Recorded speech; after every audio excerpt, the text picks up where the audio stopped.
lounging, son. All right, welcome back to the Comic Lounge. My name is Ryan. Back with me again, Mahdi Khene, talking some Steel Streets, talking issue 5. Issue 5. So we're getting towards the end of season 1 of Steel Streets. There's only 2 issues after this.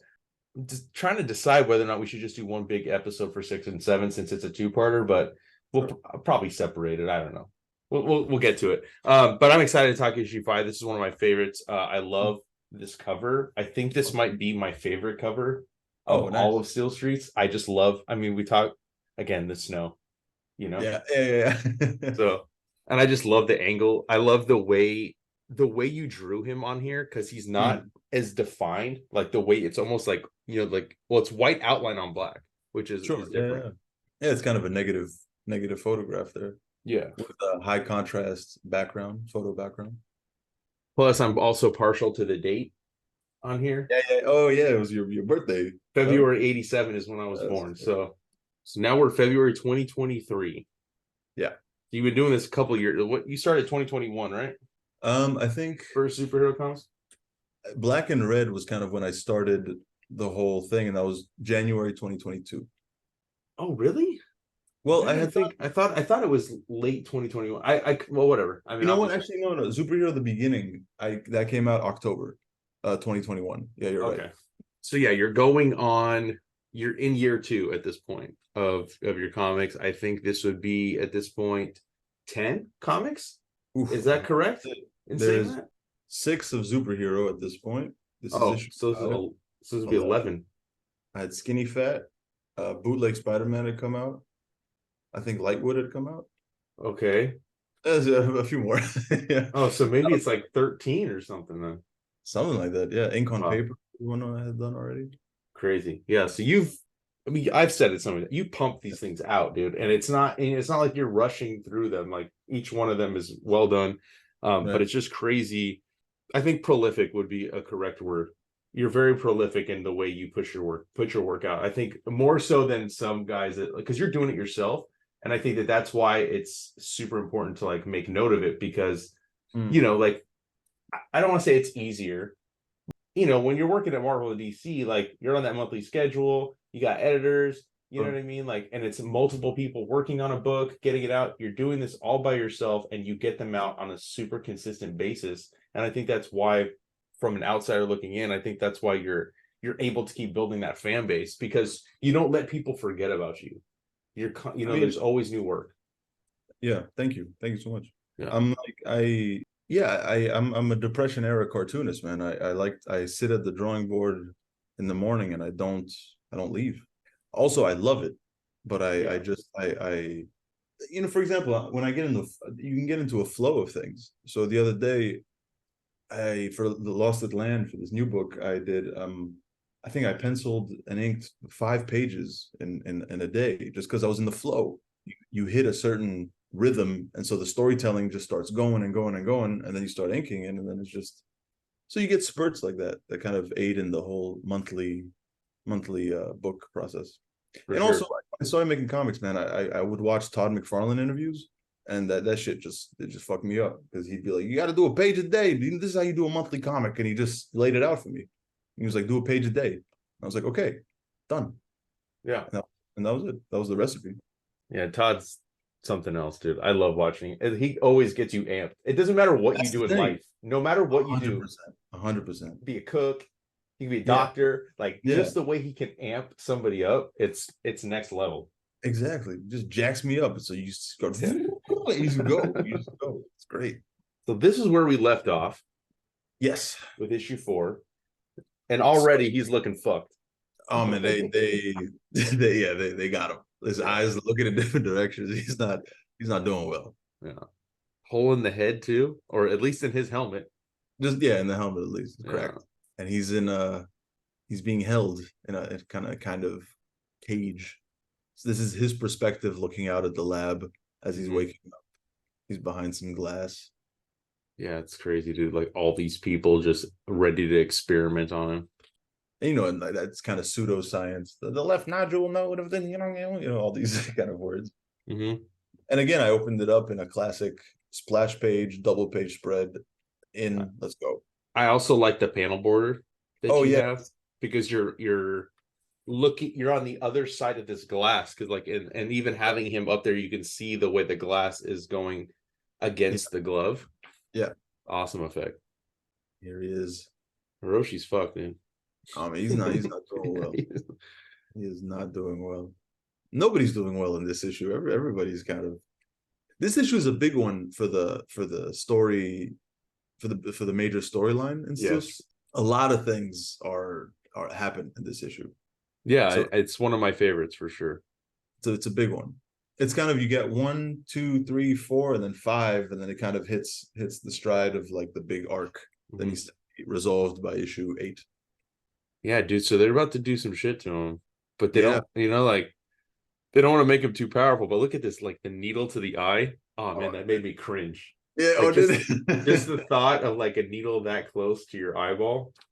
And it's kind of, it goes, I take inspiration from from shows like Smallville, where it wasn't a gory show, but sometimes they would show you something and then just leave it to your imagination to kind of finish it. So I never show the needle going in. No. I just show the needle about to, and then and then the next page, if you turn, we go to another story, like B plot, whatever. It's Francine, dude. Francine in a padded room. She's realizing what's going on, and she kind of, yeah, exactly, yeah. It shouldn't make me laugh, but it does, because she's stuck there, and her eyes just dart back and forth. Yeah. I mean, it's supposed to make you laugh. Yeah. And also at the end, she remembers everything. And then she fucking snaps me. She's like, "Oh, fuck it." What did she say? Fucking duck. Fuck a duck. Fucking they duck. did get me, didn't they? It's like, oh man, damn it. And then she hears the voice telling her to escape. 0, 0, 0, 0, 0. Yeah. It is I, Master Plank. And then she's like, "You're not real." Yeah, there's no way. And then we start to see some mystical powers. And already, as a reader, we're confused, because it's like, Master Plank's a piece of wood. What the hell's going on? Something's about to be revealed. She reminds me of Elektra in this panel. Take them, a little bit. I don't know. Oh, just because of the red on her head and the way her hair is coming. She sort of becomes Elektra. Yeah. Spoilers. But this was my way to kind of get a little more backstory in about Hiroshi and their relationship. And you get the bomb that he is in fact Hiroshi's grandfather. She's like, I must be having a psychotic break. Yeah. I'm ready to wake up now. Hello. Yeah, I love this, because like, at first we think he's real, then we think he's a plank of wood. Now you realize, okay, this dude, what is he? Like, what's going on? Because we don't think Francine's crazy, like she's not the one that's fucking looped out, not like Hiroshi, who's like been fucking changed. So getting to see the backstory and stuff like that, and learning where Master Plank comes from, and kind of understanding that, oh my god, everything is more tied in than we thought, because he knows, what does he say in that panel, that he knows what's going on. That the man as a Sculler murdered his father. We had to restore honor. So there was a plan that they had set forth, but Hiroshi went too far. I just love the long beard. It reminds me of in character in Kill Bill, the one that trains her. The one like he'll like flip flicks his fucking beard. Yeah, absolutely. Yeah. Oh, and then the poor guard. Look, I love this too. I mean, the guard for me is a tragic character, because he says, "Back up from the door, Franzoni, mealtime, back up." He's kind of aggressive. Like, easy does it, no funny business. And then she just gives him a compliment. She says, "What you got there for me, good looking?" He's like, "I said no funny business, back the fuck." He's like, he knows that no person will ever find him attractive. Yeah. She's picking out what's on there. Small water bottle, brioche bun, napkin. Yeah. Well, it's what Master Plank had said was going to be there. Time to rock and roll, dude. That's right. Yes. Fucking spits him in the face. I do a lot of disrespectful things. I noticed that. Yeah. Just fucking spit in the face. He's like, "Oh man, why would you do that?" Surprise asshole. Boom. Eat shit. Look at that. Yeah. Who knows where, like, this is the type of panel where you could think about it and be like, is that correct? Is he hitting? Is that the way? It's a head spinning. Don't think about it. Just feel it and move on, Yeah. I got to ninja the shit out of this. Rumble in the Bronx style. Yeah, yeah, yeah. All right, bitch. I take everything I said back. Oh man, Crooked. I love your dialogue, dude. That shit has me laughing. And then wait, did you hear that there's a little joke in there? I mean, I love corny jokes. Oh, Where it says, butter attack. yeah, I got butter moves in that. And then he doesn't hear it. He's like, a cheap shot ain't a move, butter attack. Yeah. She could have said butter moves in that. Just slips. Slips on a piece of butter. And then she fucking like waterboards this guy. She has Water bloodlust. bottle.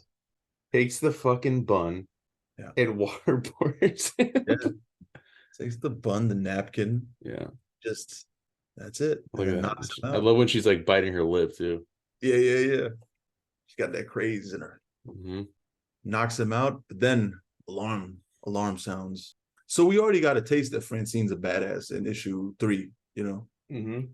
But now it's kind of being solidified. We're like, oh shit, she's ready to go. And then of course I love to cut the action, you know. So you don't get the conclusion of that storyline right away. It goes Yeah. straight to it. The other part, you go back to the A storyline. Yeah, same thing with Hiroshi. You fucking cut away right as that needle was coming to his eyeball. Exactly. Yeah. And then you get some exposition where the sculler, it was him all along. And you learned in issue 4 that, you know, he's been in search of Hiroshi this whole time. Mm-hmm. Finally found him.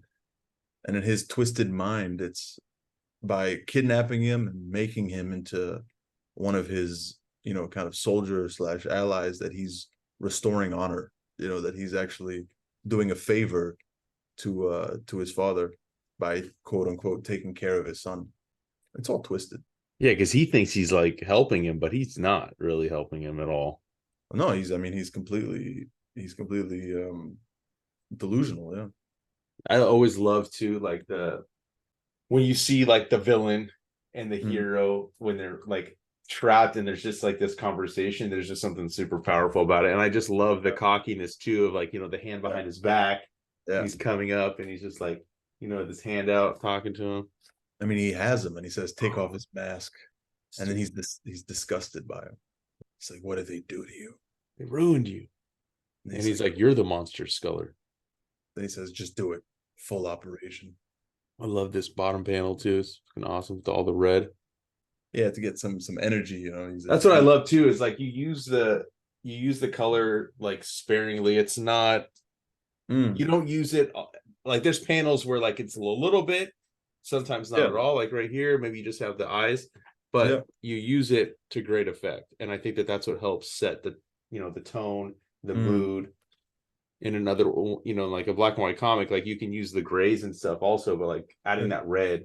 And I love, like, I mean, we're not there yet, but the turquoise that you use. Oh yeah, the kind of yeah. Oh yeah. And he's just getting transformed. So Hiroshi, his storyline so far is that he was experimented on, lost his memory, then he started to get it back. He was on the right track, and then he got hit again. And so now he's back to being like a big ape, you know. Yeah, dude, I just love how he just fucking starts hulking out, gets massive. And of course the scientists are like, sir, no, there seems to be a problem. It's extremely problematic, sir. Yeah. It's like, it's like, what do you mean? It's like, well, if the glass, boom, crack, breaks, then you got the Dark Knight Returns pose. Unintentional. I didn't that wasn't a thought in when I was doing it. But then when I posted about it, a lot of people came and told me that, and I was like, oh, I'll take it. Yeah. Of course I'd have some Frank Miller in a book that, of course, yeah. I mean, look, Frank Miller, yeah. It's probably like just in your subconscious, you know, like it's not, sure, and I feel like that's probably true for a lot of artists, cartoonists, you know, that they're not, it may be there, but it's like very, very in the back of their mind, and it's just something that has influenced you, you know. So I love this fucking page. Because it's not, I mean, it's because the actual pose, I think, is more head on, I think. Yeah. Actually, what I was thinking of when I did this, as I was doing it, it was something that Jim Rugg had said on the Kayfabe channel about fitting your characters in a page. This cool idea that if you crouch them down and fit them in the page, like he'd be twice the size of the comic if he stood up, you know. So it kind of really sells that idea of size, you know. Yeah. So I wanted to really crouch him down and squeeze him into that page. So thanks, Jim, for that. I also love this too, the explosion here. Mm. That's really dope. Yeah, you can see some legs and getting some limbs getting popped It off. kind of reminds me of like what Jim Rugg did in Hulk Grand Design. Like I think he does this a lot too, but I think that Sure. he has like an explosion with Hulk where like the main characters are like just all black silhouette, Oh and yeah, then you have everything else around. yeah. I love Jim's work. This was the panel that I was talking Mm. about. I think when we talked issue 3 or 4 of the way Mhm. that you have the bike sliding in from the across the panel. So funny enough, originally that bike was in the middle, and with the screech and everything, and I just didn't um it just didn't hit me. So I cut it out because this was a practical page. Mm-hmm. So I cut it out and then moved it and then added some stuff on the side to make it cohesive. But then to kind of, get that motion. This too, right here, the light. That's airbrush Dope. on that one. And I just like motorcycles. So of course Master Plank rides in on a motorcycle. He just got to New York, gets a bike, picks up Francine. I love that too. The way he throws the helmet to her. Let's go. Time is of the essence. And of course they're too late. That face. And we see the kind of the gravitas and the power of the sculler, but behind him is the shadow of the devil. I know So it's always looming, dude. Always. yeah, so I who love that. I love actually how he's like floating up in the air, and Mhm. then the chaos surrounding, dude. Like again, like the use of the red in Right. here. Because we don't know who is pulling the strings. Because he says, "You think you have a choice? None of us have a choice." So it's like even he feels that. Mm-hmm. And then that line comes back in issue 6 and 7 when the devil is talking. I love too the way you show his mouth Mm, behind. He right. looks fucking creepy as hell right here. Where normally he doesn't really look. I mean, he looks menacing because of the red eyes, but to Sure. see that smile behind. So funny enough, yeah, that's kind of I wanted to make it into a smile using the smoke and the chaos without necessarily having, his face showing. So it Mhm. was like I'm glad you caught that. And there you go, the end of issue 5 with a little epilogue. Because we forgot we mentioned Hank in this episode, and he was kind of, he trapped Francine and that he put her away in that thing. But what is he up to? What is he doing? Mm-hmm. Turns out Hank. There's always a bigger fish in the superhero universe, Right there, dude. Got right Z. there. And a beautiful pinup by Jonathan Marks Baravecchia. Yeah, this page is dope right here. He did a Yeah, great job. wonderful. His style is beautiful. And then esteemed reader. Then you got some little ads. Yeah, I like this drawing you did with all Uh, your creations. it's funny to see because you spend your time drawing. It's like that photo I did, that drawing I did for me at the drawing board, Mm-hmm. where it's kind of that's how it feels. You're just kind of sitting there drawing and you're making up worlds. It's crazy. Got an ad for the helmet, the Hiroshi helmet. Which I want to get made. I need a cosplay person to come up and show me how to make an actual helmet. That'd I be was dope. actually thinking. I was thinking about it. If someone actually cosplayed as Hiroshi, it'd be terrifying to see because it's a lot of skin. I was just thinking that when you're like, I want a cosplayer to show me how to do the helmet. I was imagine, yeah. So look how much skin that is. Like that's a lot. He's wearing a crop top. He got his whole thigh is showing. Oh, Basically a Speedo. 100%. Yeah. Some high-rise boots, Mm. some fingerless gloves. Yeah. But It definitely looks would get stopped by the cops oh if 100%. you're walking down the street like that. Because I think in the first iteration of the comic, when it was just a zine, I think it was gonna be a funny thing where I was gonna make him like he frequents like German nightclubs or something. It was one of those. It was gonna be something weird, but then it turned into this. I just didn't bother changing the costume. And then is this what you're working on now, but different name? No, no, Woeful? Like that's there's that's Woeful? a Or is this kind that's of a something different? this is a sci-fi novel from the 60s, I guess, or 70s. The Graves of Wellpool. I don't know. This was just an idea. Those old sci-fi novels that people did with those nice like painted covers Oh and stuff yeah. like that. I just wanted one of those, so I made one. See what it would look like. Full Power came out. Yeah, that one we have an episode on the channel. We went through that one, and then you just finished this. Yeah, it's coming out. I have all the art right here. Hell yeah. These pages. Excited for that one, dude. Hell yeah. And this one, when I put it as an ad, I wasn't sure if it was ever going to be a comic. You know, like my ads, I don't know what's real and what's not. This ended up making the cut. Good. I'm glad it made the cut because I remember seeing it. I'm like, I gotta read this book. And look at that. This is February of 23, and we're now in what month is it? July 23. Yeah. That's not even that many months, dude. In between that, you've released 2 issues of Steel Streets in that time. You go to conventions like a madman. Full Power as well came out. Full Power came out, yeah. I did the toy was released. I think May was the only month where I didn't have a comic, but I had released the toy and the mini comic. Oh yeah, that's right. The mini comic that came with the toy. That's right. Exactly. Yeah. So I think it's really, yeah, it's a book a month. And yeah, for July, what was it? June, it was issue 7 of Steel Streets. July issue Lost at Land, Superhero Comics. And I think August will be Tales from the Cosmos. And maybe September issue 8 of Steel Streets. I don't know. Don't take my word for it. I won't take your word for it, but I'll hope for it. I have to talk to editorial about that. Yeah. But like I said, dude, like every time we do this, I always dig. First of all, I love talking comics with you. We always talk a little bit after and before these chats, so like I always love hanging out, going through these. For everybody listening, watching, make sure you go support Mahdi's stuff. The links are down below where you can buy the books. Follow him on social media so you can see all the stuff he's on cooking up. And probably I would imagine at the point I've already done the playlist with all the stuff that we talk about in the interviews because there's so many of them. So go check out the past videos, go check out the interviews, and yeah, stay tuned for more. Thanks, dude. We'll do this again. Peace.